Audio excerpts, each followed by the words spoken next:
Momen haru terpidana kasus Vina Cirebon bertemu ibunda, Ucil meratap di balik jeruji.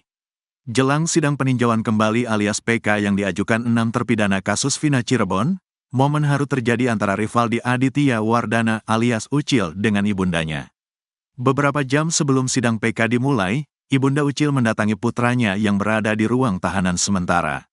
Di momen tersebut, tangis haru pun pecah ketika ibunda Ucil bertemu putranya.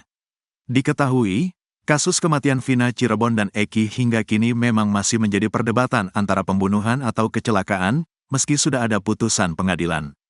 Vina adalah gadis 16 tahun asal kampung Samadikun, Kecamatan Kejaksan, Kota Cirebon, Jawa Barat, yang tewas bersama kekasihnya, Eki, di Jalan Raya Talu, Kecamatan Talun, Kabupaten Cirebon, Jawa Barat pada Sabtu tanggal 27 Agustus tahun 2016. Keduanya disebut menjadi korban penganiayaan geng motor. Adapun sidang PK ke-6 terpidana kasus Vina Cirebon tersebut berlangsung di Pengadilan Negeri, PN, Cirebon pada Rabu, tanggal 4 September tahun 2024. Rivaldi hadir bersama 5 terpidana lain dalam kasus Vina Cirebon. Pantauan tribun di lokasi, ibunda Rivaldi langsung menghampiri ruang tahanan yang berada di sisi belakang gedung pengadilan. Melihat kehadiran sang ibu, Rivaldi segera mendekat meski hanya bisa berinteraksi dari balik jeruji besi. Momen tersebut tak luput dari perasaan yang penuh emosi, di mana Yanti terlihat menetaskan air mata saat bertemu dengan anaknya setelah sekian lama. Saya terharu, baru pertama kali ketemu lagi setelah terakhir lebaran. Kalau pesan yang disampaikan ke Rivaldi, saya minta dia kuat. Mudah-mudahan ini jalan yang terbaik. Berita semangat juga buat anak saya, ujar Yanti dengan suara bergetar, Rabu, tanggal 4 September tahun 2024. Yanti juga menyampaikan harapannya agar ada jalan bebas bagi putranya, seraya menegaskan bahwa Rivaldi tidak terkait dengan kasus Vina Cirebon. Kalau Rivaldi itu memang tidak terkait dengan kasus Vina Cirebon, kasusnya sajam yang saya tahu, ucapnya. Diketahui, 6 terpidana kasus Vina Cirebon tiba di PN Cirebon untuk menjalani sidang PK perdana pada Rabu pagi. Ke-6 terpidana yang hadir adalah Eka Sandi, Supriyanto, Hadi, Jaya, Eko Ramadhani, dan Rivaldi. Mereka tiba dengan pengawalan ketat oleh petugas menggunakan mobil Transpas sekitar pukul 8.45 waktu Indonesia Barat. Mengenakan kemeja putih, celana panjang hitam dan peci, ke-6 terpidana tampak sehat dan beberapa kali memberikan senyum kepada awak media serta kuasa hukum yang telah menunggu di lokasi. Namun, satu terpidana bernama Sudirman tidak hadir karena jadwal sidang PK-nya berbeda. Setelah turun dari mobil, para terpidana langsung digiring ke ruang singgah tahanan sebelum memasuki ruang sidang. Tim kuasa hukum mereka telah lebih dulu tiba dan langsung mendampingi mereka dalam proses tersebut. Sidang PK yang baru saja dimulai ini tengah melakukan pemeriksaan terhadap surat kuasa dari Rivaldi yang diberikan oleh tim kuasa hukumnya. Di depan meja majelis hakim, Rivaldi tampak berdiri dengan tenang mengenakan kemeja putih dan peci putih, sementara terpidana lainnya masih menunggu di ruang tahanan sementara. Terpidana kasus Vina kepalkan tangan dalam sel, sedih orang tuanya jual rumah. Kepalan tangan Eka Sandi di ruang tahanan Pengadilan Negeri Cirebon, Jawa Barat menjadi sorotan. Sebelum sidang peninjauan kembali, PK, 6 terpidana kasus Vina Cirebon itu dimulai, Eka Sandi terlihat mengepalkan tangan. Eka Sandi yang menggunakan kemeja berwarna dan peci warna putih tersebut seolah memberi sinyal semangat mencari keadilan. Eka Sandi merupakan salah satu sosok terpidana kasus Vina Cirebon yang memiliki kisah heroik. Pada saat itu, Eka Sandi dan adiknya tengah nongkrong bersama terpidana lainnya. Bak petir di siang bolong, tiba-tiba polisi menghampiri dan melakukan penangkapan atas dasar dugaan tersangka pelaku pembunuhan terhadap Vina dan Eki. Setibanya di kantor polisi, Eka Sandi dan Aldi diinterogasi sekaligus diduga mendapat siksaan. Tak kuat melihat adiknya kesakitan, Eka Sandi pun pasang badan dan terpaksa mengakui perbuatan yang tak dilakukannya. Pada saat itu Eka Sandi meminta agar adiknya yang bernama Aldi dibebaskan karena tak terlibat apapun. Aldi, adik Eka Sandi pun membenarkan dugaan penyiksaan pada saat itu. Dibakar rambutnya, disetrum, diinjek-injek rambutnya dibakar aja pakai korek api. Dibalsem, mataya dan kemaluan, ucapnya di YouTube Kang Deddy Mulyadi. Abis dibakar disetrum langsung dipukulin, disetrum lagi, terus disiksalah. Saya enggak ngaku, Saya nggak ikut-ikutan masa ngomong sih Pak, sambungnya. Sementara itu, Aldi mengaku trauma usai kekerasan yang dirasakannya. Bayang-bayang kelam masa lalu hingga kini masih terus menghantui. Aldi juga menceritakan bagaimana orang tuanya harus menjual rumah mereka seharga 100 juta rupiah untuk membayar pengacara demi membebaskannya. Namun usaha tersebut berakhir tragis karena kakaknya Eka Sandi malah dijatuhi hukuman seumur hidup. Saya merasa hancur, tidak hanya saya yang mengalami trauma, tetapi juga keluarga kami, bebernya dilihat dari YouTube Uya Kuya.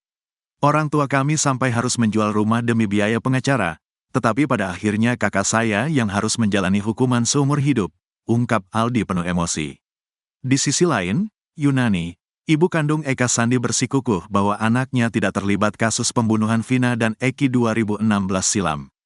Bahkan, Yunani menyebut Eka Sandi terpaksa mengaku terlibat pembunuhan Vina demi menyelamatkan adiknya. Yunani menceritakan, pada malam pembunuhan Vina, tepatnya pada tanggal 28 Agustus tahun 2016, Eka Sandi bersama rekan-rekannya tengah berada di rumah ketua RT setempat. Namun tiba-tiba, Eka Sandi dan sejumlah orang lainnya ditangkap lalu dituduh terlibat dalam pembunuhan Vina.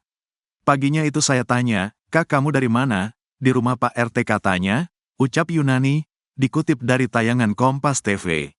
Sambil berurai air mata, Yunani menceritakan alasan Eka Sandi mengaku sebagai pembunuh Vina di hadapan polisi. Rupanya, kala itu adik Eka Sandi, Renaldi, turut ditangkap polisi. Demi membebaskan adiknya, Eka Sandi terpaksa mengorbankan diri dan mengaku terlibat pembunuhan Vina. "Jadi apa yang ibu rasakan, selama ini kan dia di penjara sekian tahun. Kenapa dia mengaku waktu itu?" tanya Otto Hasibuan. "Kan dia belain adiknya biar keluar.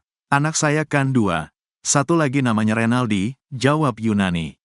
"Dia, Renaldi, bisa keluar karena Eka mengakui," tukasnya. Gaya tengil Ucil di sidang PK kasus Vina, diledek saat nangis sambil dicium ibu. Gaya tengil terpidana kasus Vina Cirebon, Rivaldi Aditya Wardana jadi sorotan di sidang peninjauan kembali, PK. Rivaldi alias Ucil terlihat paling menonjol dari 5 terpidana kasus Vina Cirebon lainnya. Para terpidana tiba di Pengadilan Negeri Cirebon pada Rabu, tanggal 4 September tahun 2024, pagi. Keenamnya kompak mengenakan kemeja lengan panjang warna putih, celana panjang hitam, dan peci. Meski memakai baju yang sama, namun penampilan Ucil terlihat berbeda dari yang lainnya. Ucil tampak membuka 2 kancing atas kemejanya, sehingga bagian atas dada dan lehernya lebih terlihat. Sementara 5 terpidana lainnya hanya membuka 1 kancing kemeja paling atas. Rivaldi juga tampak menggulung lengan kemejanya sehingga terlihat lebih santai. Di bagian dadanya, tampak Ucil memakai kalung di lehernya. Ucil juga terlihat memakai jam tangan di pergelangan tangan kirinya. Beberapa terpidana lain seperti Hadi Saputra dan Supriyanto juga tampak memakai jam. Gaya tengil Ucil ini masih terlihat seperti saat sidang tahun 2017 lalu. Jika dulu Rivaldi berpose tengil jelang persidangan, kali ini tak jauh berbeda. Hanya saja, kali ini Ucil terlihat tidak membawa ponsel ke ruang tahanan. Sambil duduk di sebuah kursi tembok, Ucil tampak meletakkan kedua tangannya di atas paha. Pose itu terlihat seperti Ucil sedang tolak pinggang.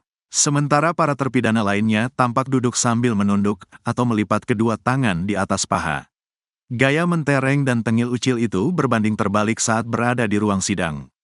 Dilansir dari Live Nusantara TV, Rabu, Ucil tampak hanya membuka 1 kancing kemejanya paling atas sama seperti terpidana lain. Selain itu, ia juga tak lagi menggulung lengan kemejanya. Saat sidang diskors, Ucil dan terpidana lainnya tampak melihat ke arah belakang. Terlihat keluarga Ucil sudah menunggu sambil melambaikan tangan ke arahnya. Ucil pun melirik keluarganya yang histeris itu lalu tersenyum sambil mengangguk. Melihat itu, Hadi Saputra langsung mencolek Ucil sambil tersenyum menggodanya. Tak lama setelah itu, Ucil pun menghampiri keluarganya yang sudah menunggu. Rivaldi langsung menghampiri ibunya dan langsung berpelukan. Terlihat matanya berair saat melepas kerinduan dengan keluarganya itu. Sang ibu bahkan terlihat mencium pipi sang pentolan di tahun 2016 itu. Kuasa hukum 6 terpidana, Otto Hasibuan mengaku optimis kliennya akan dibebaskan. Bahkan menurut Otto Hasibuan, mereka seharusnya sudah dibebaskan sejak lama. Harusnya 8 tahun lalu itu mereka dibebaskan, karena saat diperiksa mereka tidak didampingi pengacara, kata Otto Hasibuan.